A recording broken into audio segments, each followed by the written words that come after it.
another. Mainstream media, government cover-ups. You want answers? Well, so does he. He's Alex Jones on the GCN Radio Network. And now, live from Austin, Texas, Alex Jones.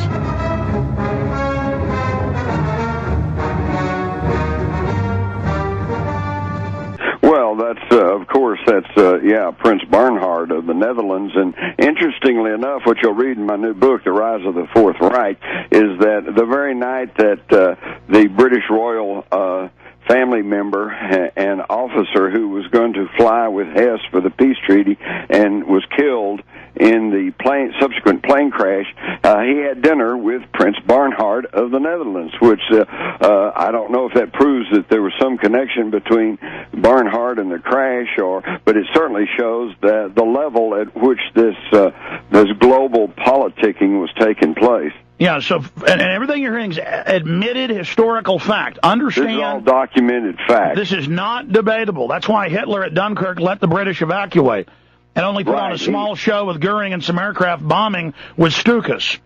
The game plan was for Britain to ally with Germany and to stop communism. But once Hitler had stopped the communists in the summer of 1941... He was triple-crossed.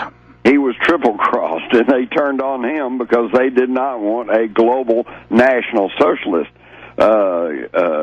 system either. They wanted a balkanized system of socialist nations that they could play off against each other. And that is the great game of the invisible British Imperium.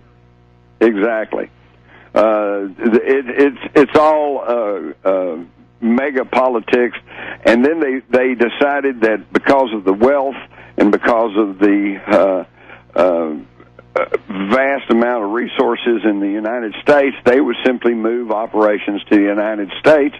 So they came over here, they began to buy up corporations. The bigger the corporations got, the more they bought up. And then suddenly, by 1947, our military gets death's heads put on their tanks and uniforms. Everything starts shifting. They bring the symbol of fasci into the Senate.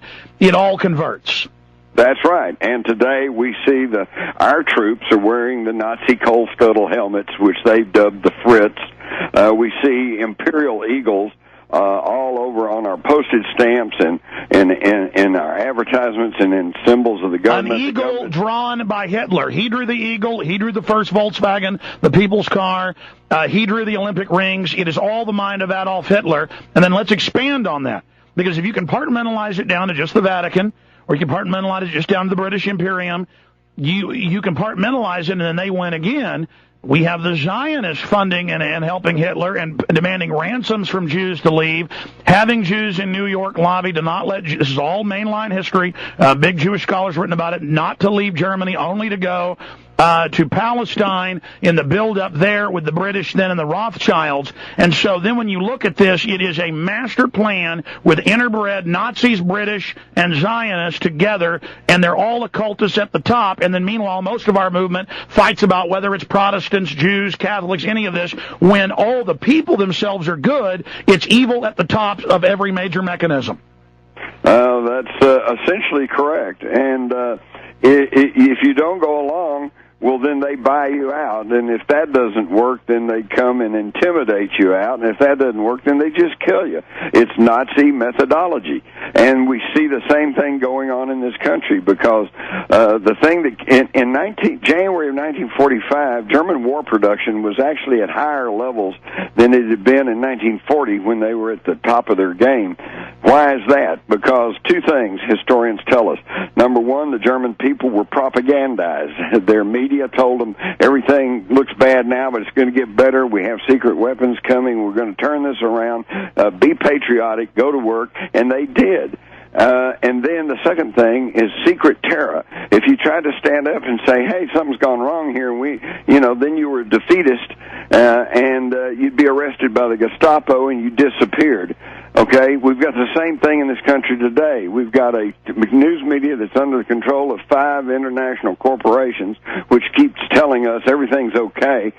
We might have a little bit of a recession going, and at the same time we have secret terror, just like Congressman Ron Pauls, who's causing problem, and his plane suddenly has real serious trouble. And then has a nosedive Paul down. Wellstone, he didn't walk away from his. Now let's stop because I ran ahead with big picture with one of the leading historians on the reality of what really happened, Jim Mars, all documented in his bombshell book available at Infowars.com. All of you have got to get The Rise of the Fourth Reich. Buy 4 or 5 copies. Give it to everybody you know. It's vital. We have it where you can also get it at a discount with my film Martial Law, which spends an hour on this with incredible stuff showing the Nazis in Madison Square Garden. I mean, right at the start of World War II. Unbelievable stuff. You need to get it at Infowars.com. But I want to go back, and we'll keep you in the next hour, Jim, and we're going to push back Bob Chapman a little bit here with some economic news because I cut you short with Paul. But I don't want to skip over the Vatican. I cut you off there to give big picture. I want to go back to what you were talking about with Ratzinger. Then let's look at other areas of the globalist control and then project forward into the future and bring in the Bushes and the rest of it. Okay, Sounds Jim? good to me. Okay, go ahead. Oh, well,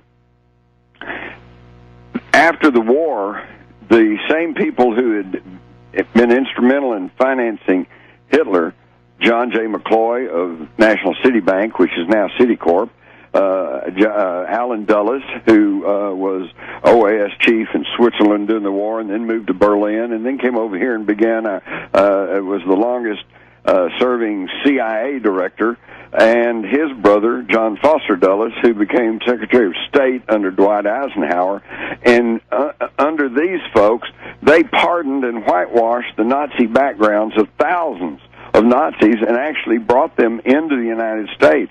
Now, we know that we brought in all their rocket scientists, Wernher von Braun, who headed the Marshall Space Center and was instrumental in getting us to the moon. We also know there were other top Nazis, such as General Walter Dornberger of the Luftwaffe, who came over and ended up as a vice president of Bell Helicopter. And then there were thousands of others, including their mind control experts and their pharmaceutical experts and people who had worked with the IG Farben chemical combine, and they all came into this country and were rolled into our military-industrial complex, which Dwight Eisenhower warned us about as he was leaving office. And then they slowly began to just take over the national security apparatus of the United States and turn this into a national security state, which is what we have today.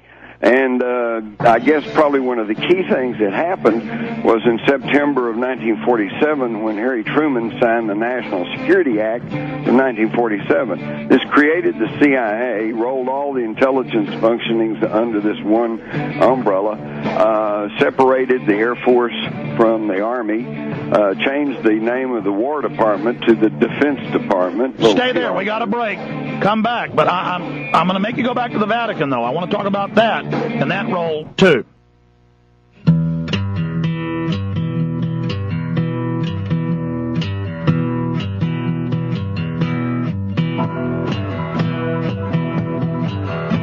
Jim Mars is our guest. 15 minutes in the next hour. Then Bob Chapman joins us. I got to get Jim up here for 2 hours. Talk about his new book, The Rise of the Fourth Reich. So you can call in.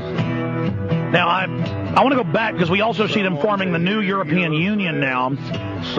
We see everybody converting over there to Catholicism because they admit European Union is going to be basically a super state of that. And I've always tried to not bash groups and not make it about Jews or Catholics or Arabs because it only is divisive. But to admit the corruption of these institutions is a healthy thing. That doesn't mean the individuals. And so a lot of people decried that I wouldn't say this about Zionists or that about Catholics. Hey, if it gets us on the road to fight the New World Order and moving on and admitting that they're in control of every major group, then fine. You want it, you'll get it here. I've had many guests over the years actually talking about the Vatican, but we haven't done it with any vitriol. But if people want that, we will do that. Because there's certainly plenty of evil there. Now, give me lots of Vatican evil here. Let me hear. Just give it all to me, Jim. Well, they argue back and forth about the Pope Pius XII and the 11th. Pope Pius XI came out very strongly against the Nazis and then suddenly died while being treated by a doctor who happened to be, I'm sure by sheer coincidence, the father of Clara Petacci, who was the mistress to Benito Mussolini, the dictator of Italy. And Pope Pius XII came in, and what everybody loses sight of is that in July of 1933, just a few months after Hitler had taken power in Germany, a concordant was reached between Pope Pius and Nazi Germany. And this is still in effect today. And according to this concordant, there was to be no interference by the church in political affairs, and it also required all bishops to take a loyalty oath to the state and required all priests to be German citizens and subordinate to government officials. So in other words, basically, it was the state taking over the church.